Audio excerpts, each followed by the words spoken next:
The following Snappy Jays are rated MA for the word violence.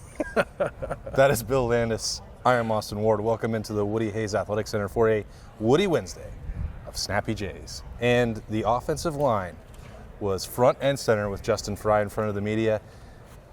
Violence, violent, be violent, violencing. I think that was the order of the day, and it was an offensive line day. So, Bill, take it from here, please. Yeah, if it works, if it comes to fruition, I don't think I'm going to be playing for Western Kentucky this weekend because Justin Fry would very much like his group to get out there and hit some folks in the mouth, I think. And it's an interesting point of view because I think there's a lot of concern, right, about the offensive line and what exactly is going wrong.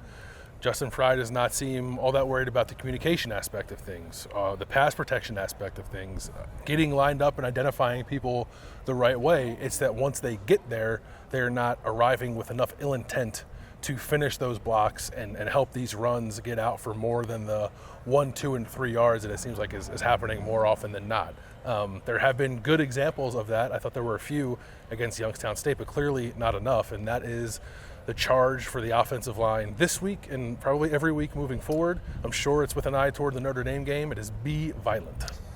Yeah, I think it's an interesting conversation for a lot of reasons. Like, you would think it would be really encouraging if your offensive line coach comes out and he says, well, that communication stuff, got that cleaned up, not missing a ton of mistakes, not missing a lot of assignments.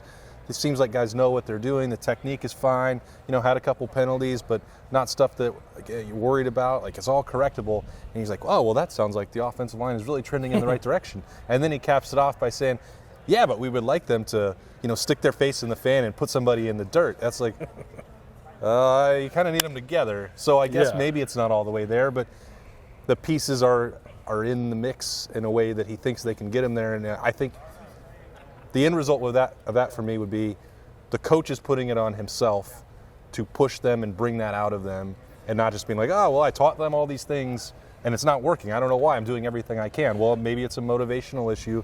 Maybe it's the opponents and maybe it's the first 2 weeks and all the other things that we talked about. But he's at least saying, well, I agree, and they're going to have to go beat somebody up. This is my view on it. I think if you were having issues, you'd rather it be this, right? I don't know, maybe not. Maybe it's only in a small sample size, right? I think that's what you're saying. Like, if it was like we don't know where to go, like I think that is probably worse than like we listen. We know what we're doing. We know where we're going. We just gotta hit a little harder when we get there, and I think that'll come. You do see some tentativeness, I think, with some of these guys, maybe like Josh Simmons in particular, especially when he gets to the second level. There have been a few runs where like he's lined up, man, like that linebacker, that safety's right there for him to just steamroll, and he just like hesitates. He doesn't do it, and then that guy ends up making the tackle. Like that's what we're talking about here. It's not merely at the line of scrimmage, although that is part of the conversation too. But I think they really want to get these guys rolling up to the second level, as we've talked about, countless times. That's when this run game really starts to hit, when you can, free a Travion Henderson from having to break 3 tackles at the second level. Like, just put him in position to maybe break 1, and that's probably a touchdown more often than not. And I think we've mentioned this a lot, and maybe not to the point of getting at where Justin Fry is pointing to the issue of physicality and toughness or violence, whatever word you want to use. Like, we mentioned this with quarterbacks and needing the reps and needing games and needing to feel comfortable. And the other part of this that Justin Fry talked about was like the lines on a page, like knowing that you have to block a 3-tech and then thinking about that and then executing it and getting the hand placement and the steps. Like, there's a lot of things that they're doing for the first time. None of this is meant as an excuse. I think Ohio State is well aware that they have to play better, and maybe the mentality is part of that, or certainly Justin Fry thinks it's a key part of it, but you're learning how to do all this for the first time. And so if your mind is racing about the playbook and about the execution, like the way you finish it, like Paris Johnson used to do, like driving somebody downfield, is probably not the number one priority in your mind because you don't want to mess anything up on the way. So, like, I think, again, it goes back to when I remember the 2014 team and the early sluggishness going on there and replacing guys, and like eventually it clicked into gear and they were a much, much nastier team living up to that slob moniker by the time they were hoisting a national championship trophy. Again, I don't know if that's going to happen on Saturday against Western Kentucky or next week in South Bend. I think that Ohio State believes that it can get to that point, and now it's starting to find the next thing. Okay, we've taught you these things.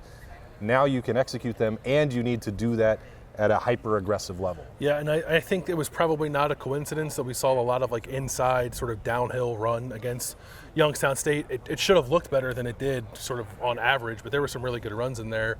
I think that's probably who they have to be, at least early on. There's when they run these like wider horizontal run plays, just doesn't get fit up very nice, and I think that's when guys get their most indecisive. If it's just like line up and move the guy who's directly in front of you off the line of scrimmage, I think that is a simplified existence for the offensive line that could benefit them right now. And this should be a game coming up on Saturday where they at least feel good about themselves. I don't want to, whatever it looks like, I don't want to make too much of it if it does look good, but this Western Kentucky team gave up a boatload of rushing yards to South Florida in their first game. Even Ohio State, for everything that it's working through at the moment, should be able to run the ball at will against this defense. If they don't, we'll talk about it, obviously. If they do, I think there's something to just feeling confident, even if maybe that doesn't mean all that much in terms of the bigger picture. I think one thing I really enjoy, like it's great for Justin Fry to talk about it and say, be violent, and this is what we're going to do. But like watching him and Mike Salini, so like right over there to my right, a bunch of exercise bikes and weight sleds, like they're not just standing around being like, all right, you guys are doing this and it's all on you. Like both Justin Fry and Mike Salini went through all of the bike riding and all of the sled pushing and pulling and like all of the workouts with them. They're in the dirt trying to pull this out and get the results. And again, I don't think that you could say that they've been a complete mess through 2 weeks. Like they can play better.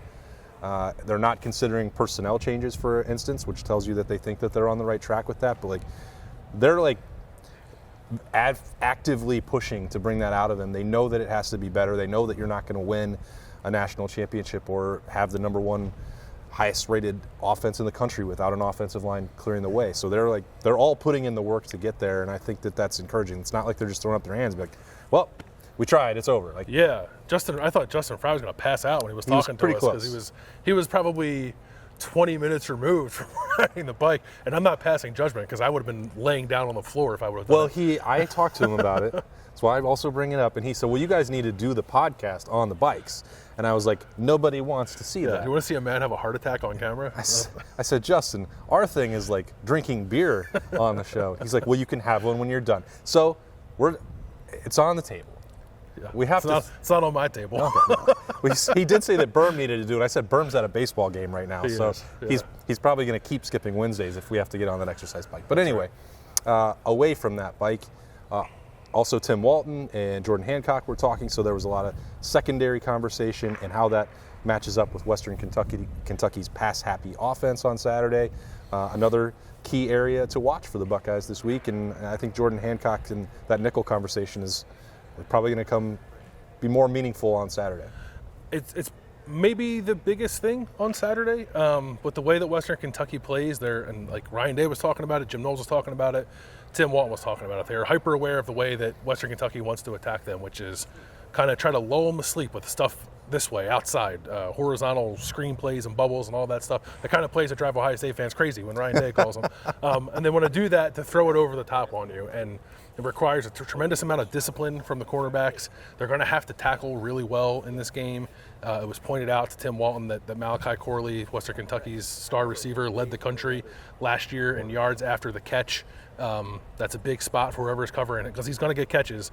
You're not going to totally shut him down, but when he catches the ball, you got to get him down, and he's a pretty sturdy guy for a receiver. So it's a big spot for them.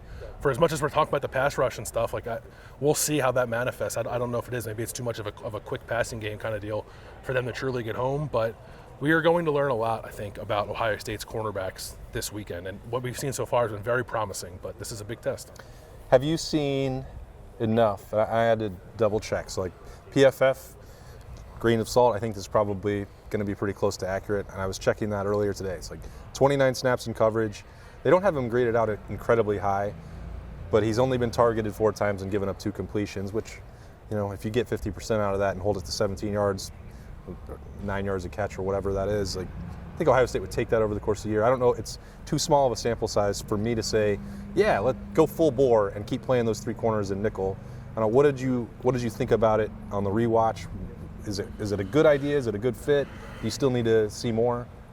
I like it. It makes me wonder about like Sonny Styles then, like where he goes, because I don't I don't want to see a situation where Sonny's just like not playing. So if you're going to play Jordan Hancock a lot, and I think there will be times this year where you're going to see all three of those guys on the field a decent amount of the game, if not all of the game, which is fine with me. If you envision it like Jordan Hancock sort of playing that Shaun Wade role from 2019, I think he's tailor-made for that.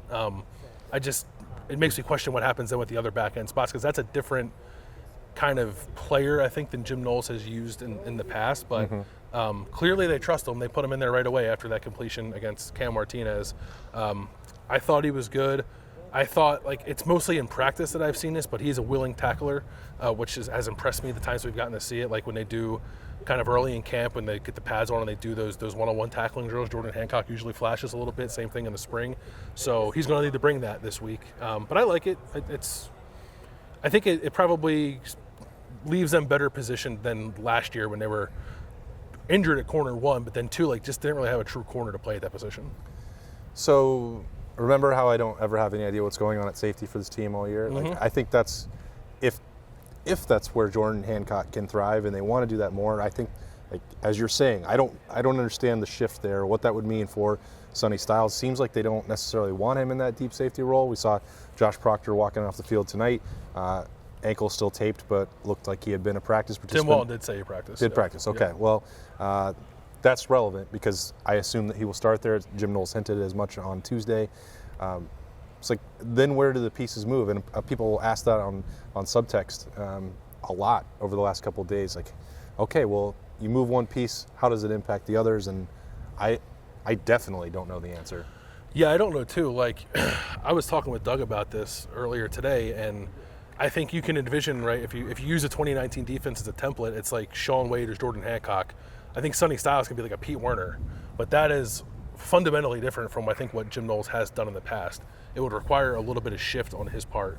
And then there's only one other safety on the field. Is that Josh Proctor? Like, you're not going to take Lathan Ransom out of the game, and I don't think they want Lathan playing deep. So I don't know. It probably does mean that Sonny's snaps get cut into. I don't know what else it can mean unless you're going to play like a 3-down front, which I don't think they're going to do either, or play with one linebacker. That seems unlikely as well. So they'll probably come out in their base, I would imagine, against Western Kentucky, and then quickly switch to something else if they feel like they have to.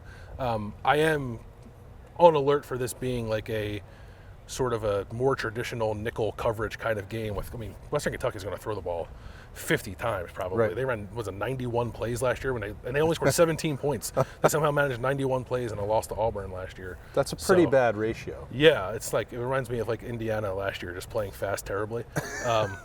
I don't think Western Kentucky is going to be quite that inefficient, but the ball is going to be in the air a lot. There's going to be a lot of plays out there, so I think they're going to have to work their depth in and play some different guys. All right, set those two things aside. What did you hear tonight that changed maybe your thinking or gave you a more interesting matchup to look at on Saturday? Just getting rid of those two things. Anything at all? Yeah, I don't know. It's hard for me to get off of those two things, I think. Yeah. I think they're the two most important kind of areas. Can they get a little rhythm running the football? Can the corners play the game they need to play? Sure. It was interesting hearing, this is less of a matchup thing, but it was interesting hearing Emeka Egbuka talk about like the idea that Kyle McCord is like the guy now and what that might mean for the offense. And he didn't go too far down the road of like, this is great, like we need this, that we need to build this kind of rapport. But I thought that was in there a little bit. So I am on the lookout for a little bit more crispness in the passing game, being a little more dialed in for Kyle and the receivers now that Kyle, we don't know if he's getting every single first team rep, but we assume that he's getting more than he had been getting in the previous 2 weeks, and certainly throughout camp.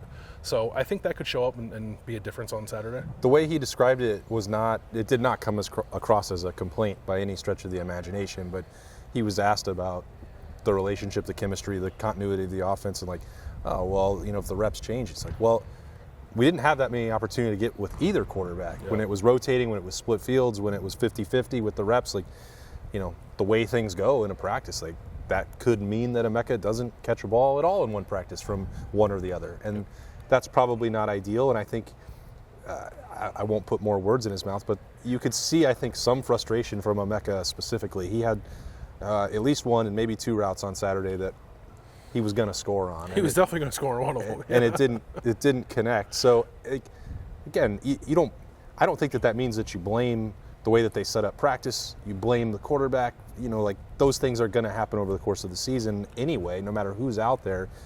but I think that they would all like to be able to put that part behind them. It enables you to focus. You know, if you're a Mecca or Marvin or Julian and you're working with the ones, like that day you're probably going to catch a couple balls and develop some relationship with that guy. And I think, and now we know that it's Kyle and they know that it's Kyle. I do think that there's an element, I can't quantify it, I don't know. I think it'll help them that they can maybe cut down the amount of plays that are going in the game plan.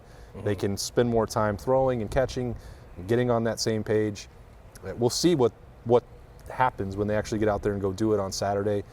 It'll mean more at Notre Dame than probably this week, but I think that there's a little bit of excitement for that because nobody wants to keep experimenting. Right. I don't think it helps the entirety of the team, but you experiment for a reason, which is at the end you know that this is the formula that you think works best. Yeah, I mean, there was probably a world where they did the 2-quarterback thing and like everything was awesome. Like both quarterbacks were on point, receivers had a great rapport with both of them, and like no matter who was in there, the passing game looked great. That obviously didn't happen. It wasn't a disaster either, but I think had it looked like what I just described, maybe they would still be playing 2 this week. But you got through 2 games where like it just wasn't as dialed in as it needed to be. I think one quarterback was clearly a little bit better than the other, so you got to pick that guy and roll with him because you can't be like still trying to figure things out when you're this close to the Notre Dame game. So I do think it will bear fruit for them.